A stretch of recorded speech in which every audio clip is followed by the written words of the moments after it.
You don't matter when the money's in the way. And that's the way you look at it. Like everybody listening today to this broadcast, if you really think the government cares about you, I'm sorry, that is not the case. You're there to help the system move forward, but if you disappear, then there's somebody else behind you, and it's just that mentality. So, sorry, you're not special in the eyes of the government and the powers that move this society forward. Adapt 2030 Mini Ice Age Conversations covers changes in our climate due to a new and intensifying grand solar minimum. In the media, overlooking, downplaying, or burying cold weather changes occurring on our planet. This is in order to keep the global warming agenda steaming full speed ahead. I do this podcast and radio program because we need to begin conversations on how to adapt our food growing strategies long before 2030 as agricultural zones shift, affecting global crop output, but very few mainstream media outlets are talking about the most important issue of our time, cold weather crop losses.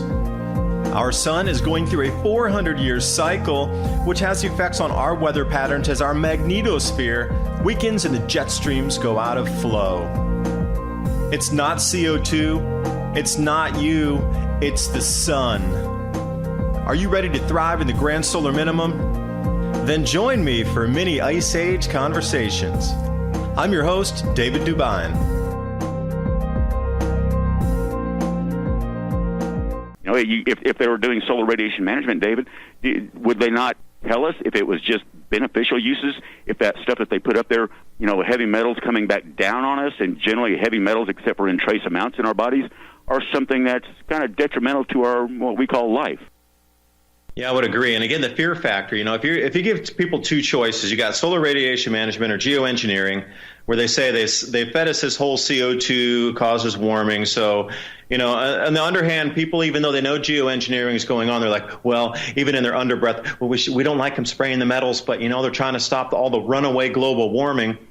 Versus choice B, hey, we got to put cosmic radiation management up there because, those galactic cosmic rays that are coming in, if we don't stop it, you're going to have the once in a 1,000-year flood every single storm, and your DNA is going to start changing. And you might even have instant evolution because of the high cosmic ray density. So please sleep well tonight and remember to get up to go to work tomorrow, and please pay your taxes. Are they really going to come out and tell people that? That would freak everybody out if they came out really with the cosmic radiation management versus the geoengineering, solar radiation management, where people still think if they get the community groups together, they can stop the spraying in the skies.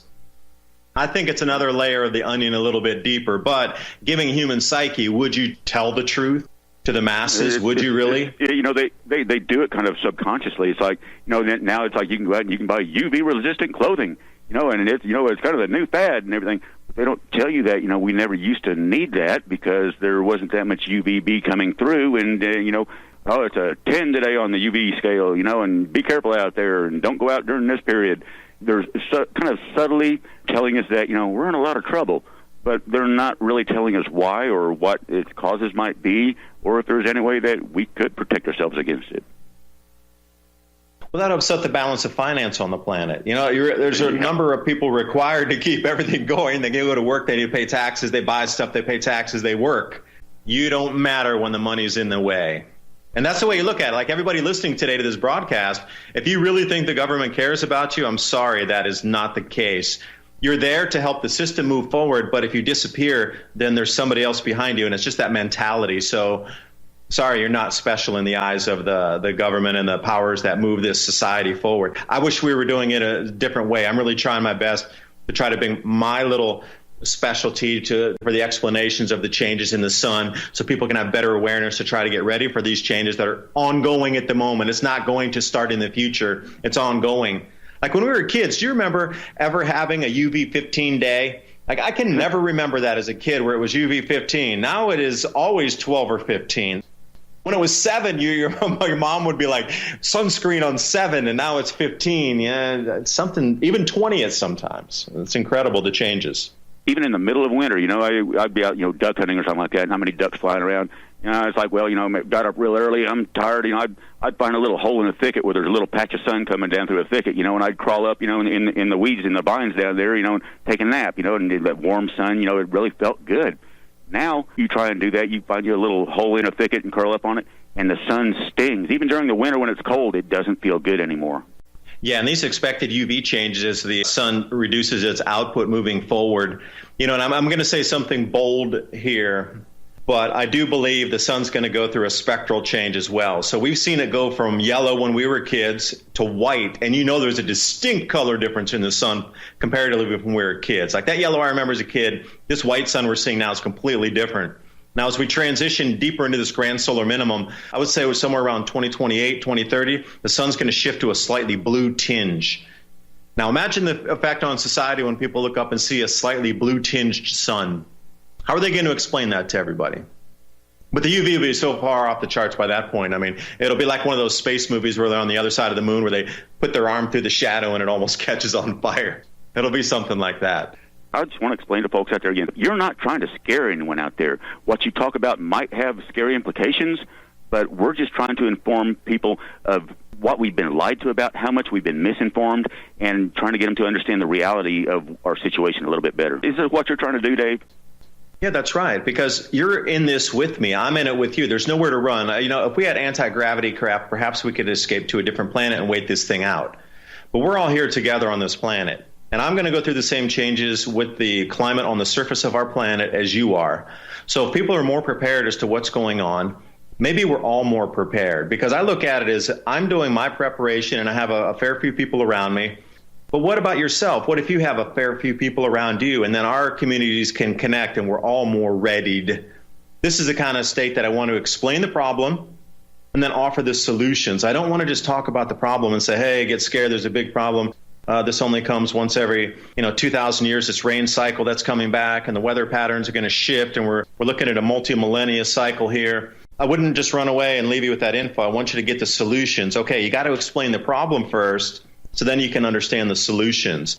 And we've been through it before multiple times. You got to work through it. There's been reductions in population, but not to zero. In today's world, a vast number of people have immediate access to basically the knowledge of the planet, at least as far as we've been told the knowledge.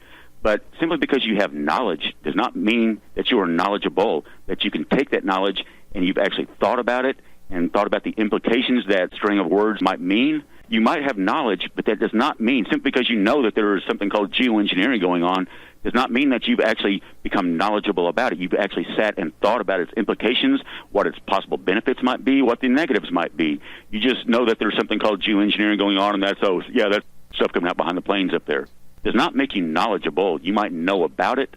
You might know that it's a concept that's there, but you have not been allowed to sit back and think about the possible implications.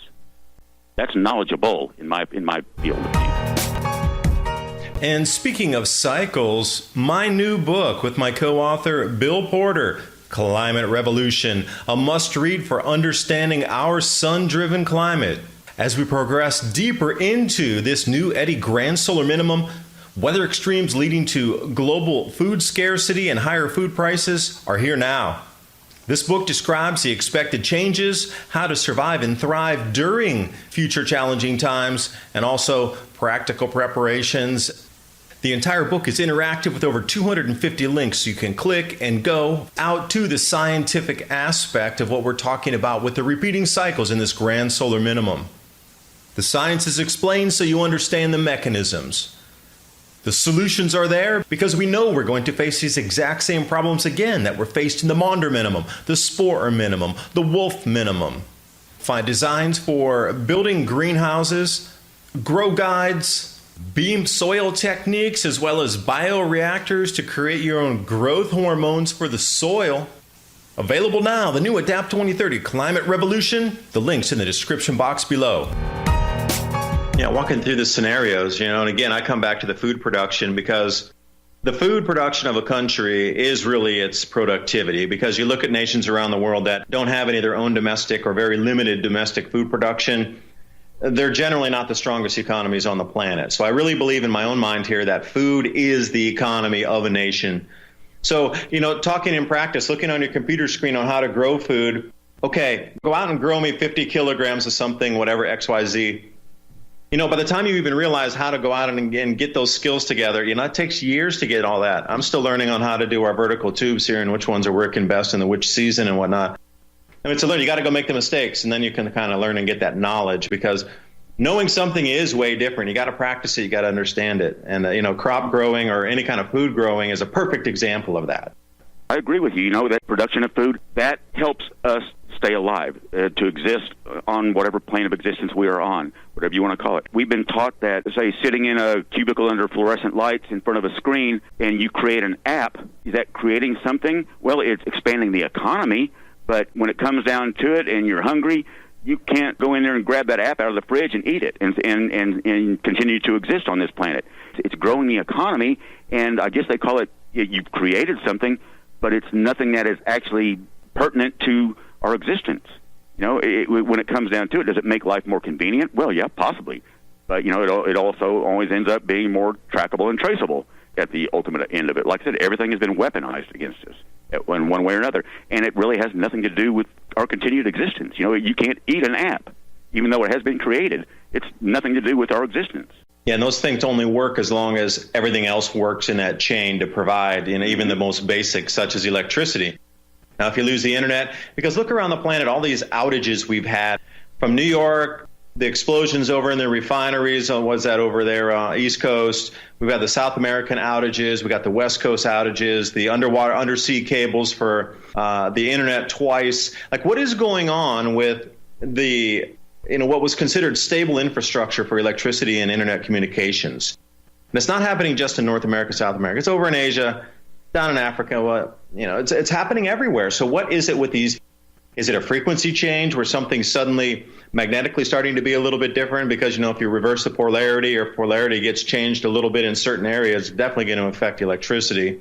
And this is the scary thing. If we couldn't do a magnetic pole reversal, nothing's going to work on our planet, because nothing will work that's an electronic device, period.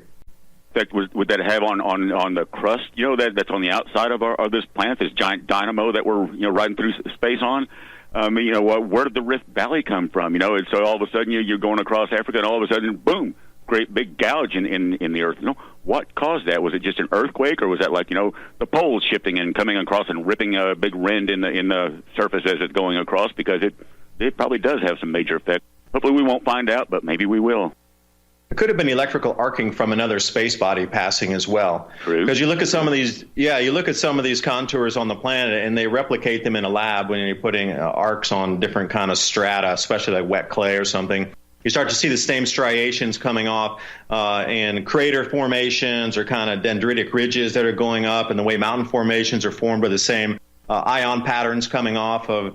You see a lot of similarities, and when you really start to look at the electrical nature of some of these huge discharge patterns, because the Grand Canyon never made sense to me. They were telling us, it's this one river that comes down and it winds, but it's only ever in that one place. And even as a kid, I always asked, well, how did it go over to the left? And there's 16 other places up here and all these other places. Like, how did it wear down and all that? But now this electric universe and this electrical discharge, literally from planetary bodies, we see it on Mars, we see it on our own planet, we see it on the moon, we see it everywhere. So something gigantic electrically has happened, and probably in the more recent past than they want to give credit for. Because again, that would spook everybody. Well, we had this giant planetary body come ripping through here, and we had discharge between two planets of what literally lightning from the gods. Can you imagine Zeus? That's literally where Zeus came from, lightning bolts from the skies. That kind of huge arc where we're talking a 400-mile plasma bolt ripping down across the planet or something, that would be terrible. Can you imagine the wind coming off of that at the strike point, and the amount of debris flying in the air and all those big giant... I can relate to that because I don't know, folks, if you've ever had a lightning bolt strike anywhere close to you. I was riding through our pasture one day, and it started to sprinkle a little bit. So, me and my dog, there was a barn, fairly close. We stopped, and holed up in the barn and just, watched it sprinkle a little bit. When I was standing at the door of this barn, where all of a sudden, just out of the blue, a bolt from the blue, literally, just wham, 40 yards away from me, boom, in this old tree that was, it was dead, but it was still about 20 foot tall, Well, it's only about 5 foot of it left, and there were big, huge splinters blown through the air. The concussion wave hit me, kind of stunned me for a second, and then I'm standing there, and I look around for my dog, and he's dematerialized and rematerialized on the other side of the barn in, a millisecond. And I walk out, just kind of stunned, and the ozone in the air and the smell of the smoke from that, that was created by that massive discharge, we see them all the time, but man, if you've ever had one hit close to you, it really brings it home, the power that's there, the power that the sea of energy that we're surrounded by. It just, for some reason, happened to hit that one particular tree at that moment. Was it just a moment in time? Was there some cause behind it? Or was it just happenstance? I can't say for certain because we've not been allowed to learn that. But there's some awesome power out there, and, that's not created by us. We do not control everything. Look at the electrical nature of our planet being our crust is charged negatively. So our sun has that positive charge, and they meet somewhere up in the ionosphere. Now, since the sun's stepping down, it's an electrical activity. Like when we go into this grand solar minimum, this phase state or the electrical charge and how much real power is coming out of the sun is going to step down. Well, our Earth is going to need to match that. You talk about potential difference there. That equilibrium, that's got to equalize somewhere in that charge. Something can't say super highly overcharged when the other much larger overriding power system in that called the sun, that thing that's a million times larger off to the left over there, that thing is going to decrease in its power state. So can you imagine our little tiny Earth? We're definitely going to equalize with that. So you're talking about crustal. Everything basically goes towards a state of equilibrium, across an osmotic membrane, from a higher concentration to a lower concentration. Nature attempts to balance itself out in whatever way it can. And that might result in earthquakes because every grand solar minimum, we have these very large 8.8, 9.0 earthquakes riddled throughout the planet, volcanic eruptions. You hit it on the head with the electric. What's going to happen with the crust of the planet when we get these electrical equilibriums or these discharges? Like even just last week, they had the most incredible lightning that was captured on film. It ran across the cloud layer as horizontal lightning, and then it dissipated and hit the ground, but it was still connected to that cloud where then it went, that exact same bolt went from ground to sky back up in. Now, there's something very wrong when lightning does that. So here we are. We're already starting to see visible signs of electrical unusualness, shall we say. And Dave, I've watched storms my whole life, and I've noticed just what you're talking about lately. You'll go outside and a storm will be coming in, and it'll look like a strobe light up there. Just flick, flick, flick, flick, flick, flick, flick, flick, flick, flick, up in the clouds up there, and there's no sound. So is that what we conceive as lightning? Because generally when there's that discharge, it displaces the air and it snaps back, and we get the big concussion wave, boom, But that doesn't happen on a lot of these storms. It's almost like that energy that you see up there. It's almost like it's being pumped into the system, and then eventually it discharges to ground.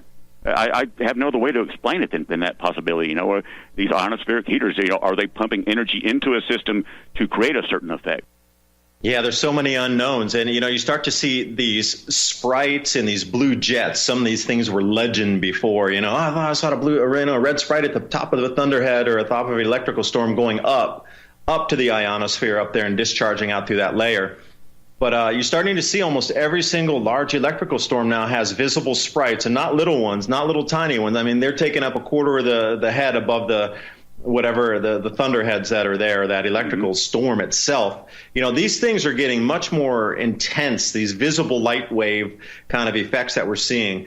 And, we're starting to see plasma streamers now in the sky that weren't seen before. What was that one name? They named it Steve, right? The one that was named in 2017, that plasma rope that was sighted in the sky.